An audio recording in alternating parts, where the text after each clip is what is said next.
کتاب مقدس میں سے گنتی کے 35ویں باب کی تلاوت۔ پھر خداوند نے مواب کے میدانوں میں جو یریحو کے مقابل یردن کے کنارے واقع ہے موسیٰ سے کہا کہ بنی اسرائیل کو حکم کر کہ اپنی میراث میں سے جو ان کے تصرف میں آئے لاویوں کو رہنے کے لیے شہر دیں، اور ان شہروں کی نواحی بھی تم لاویوں کو دے دینا۔ یہ شہر ان کے رہنے کے لیے ہوں، ان کی نواحی ان کے چوپایوں اور مال اور سب جانوروں کے لیے ہوں، اور شہروں کی نواحی جو تم لاویوں کو دو وہ ہر شہر کی دیوار سے شروع کر کے باہر چاروں طرف 1000 ہاتھ کے پھیر میں ہو، اور تم شہر کے باہر مشرق کی طرف 2000 ہاتھ اور جنوب کی طرف 2000 ہاتھ اور مغرب کی طرف 2000 ہاتھ اور شمال کی طرف 2000 ہاتھ اس طرح پیمائش کرنا کہ شہر ان کے بیچ میں آ جائے۔ ان کے شہروں کی اتنی ہی نواحی ہوں، اور لاویوں کے ان شہروں میں سے جو تم ان کو دو 6 پناہ کے شہر ٹھہرا دینا جن میں خونی بھاگ جائیں۔ ان شہروں کے علاوہ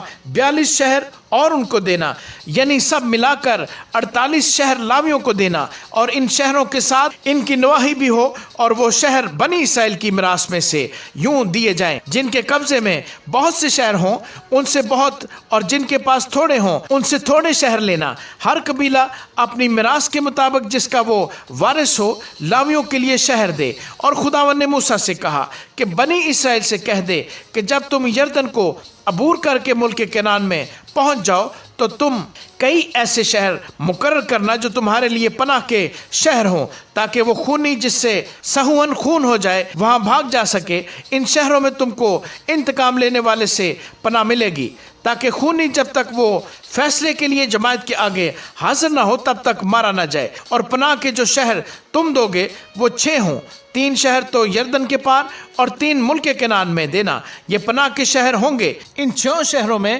بنی اسرائیل کو اور ان مسافروں اور پردیسیوں کو جو تم میں بود و باش کرتے ہیں پناہ ملے گی، تاکہ جس کسی سے سہون خون ہو جائے وہ وہاں بھاگ جا سکے۔ اور اگر کوئی کسی کو لوہے کے ہتھیار سے ایسا مارے کہ وہ مر جائے تو وہ خونی ٹھہرے گا، اور وہ خونی ضرور مارا جائے۔ یا اگر کوئی ایسا پتھر ہاتھ میں لے کر جس سے آدمی مر سکتا ہو کسی کو مارے اور وہ مر جائے تو وہ خونی ٹھہرے گا، اور وہ خونی ضرور مارا جائے۔ یا اگر کوئی چوبی آلہ ہاتھ میں لے کر جس سے آدمی مر سکتا ہو کسی کو مارے اور وہ مر جائے تو وہ خونی ٹھہرے گا، اور وہ خونی ضرور مارا جائے۔ خون کا انتقام لینے والا خونی کو آپ ہی قتل کرے، جب وہ اسے ملے تب ہی اسے مار ڈالے۔ اور اگر کوئی کسی کو عداوت سے دھکیل دے یا گھات لگا کر کچھ اس پر پھینک دے اور وہ مر جائے، یا دشمنی سے اسے اپنے ہاتھ سے ایسا مارے کہ وہ مر جائے، تو وہ جس نے مارا ہو ضرور قتل کیا جائے، کیونکہ وہ خونی ہے۔ خون کا انتقام لینے والا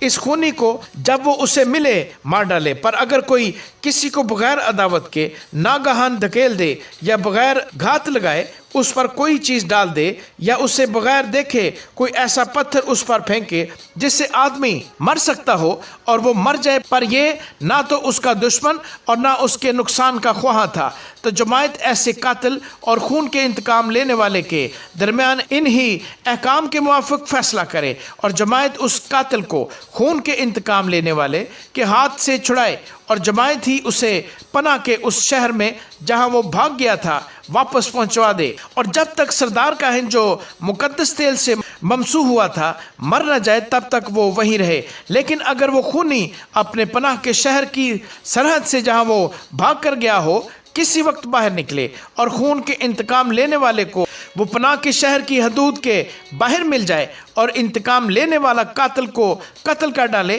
تو وہ خون کرنے کا مجرم نہ ہوگا، کیونکہ خونی کو لازم تھا کہ سردار کاہن کی وفات تک اسی پناہ کے شہر میں رہتا۔ پر سردار کاہن کے مرنے کے بعد خونی اپنی موروثی جگہ کو لوٹ جائے۔ سو تمہاری سب سکونت گاہوں میں نسل در نسل یہ باتیں فیصلہ کے لیے قانون ٹھہریں گی۔ اگر کوئی کسی کو مار ڈالے تو قاتل گواہوں کی شہادت پر قتل کیا جائے، پر ایک گواہ کی شہادت سے کوئی مارا نہ جائے۔ اور تم اس قاتل سے جو واجب القتل ہو دیت نہ لینا، بلکہ وہ ضرور ہی مارا جائے۔ اور تم اس سے بھی جو کسی پناہ کے شہر کو بھاگ گیا ہو اس غرض سے دیت نہ لینا کہ وہ سردار کاہن کی موت سے پہلے پھر ملک میں رہنے کو لوٹنے پائے۔